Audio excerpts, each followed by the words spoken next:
Apple's iOS 17 introduces a new feature allowing users to send video messages on Facetime.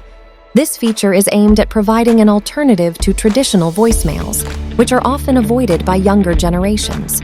To utilize this, both the sender and recipient must be using iOS 17 or iPadOS 17. Here's a step-by-step guide on how to send a Facetime video message. 1. Access the Facetime app. Begin by opening the Facetime app. 2. Initiate the Facetime call. Within the app, tap the new Facetime button, select the contact you wish to reach, and then tap Facetime at the bottom.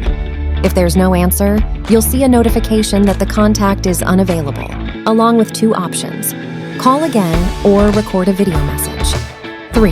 Select Record Video. Choose the option to record a video message. This initiates a countdown, after which you can start recording your message.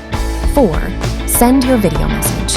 Once you've finished recording, tap the Send button, which is represented as a white circular button with a green arrow inside, to dispatch the message. Alternatively, you can select Retake if you want to record it again.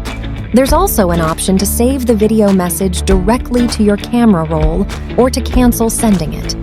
If the recipient receives the video message, they can view it in the missed call log within their Facetime app. From there, they have the choice to return the call, watch the video message, or save it to their camera roll.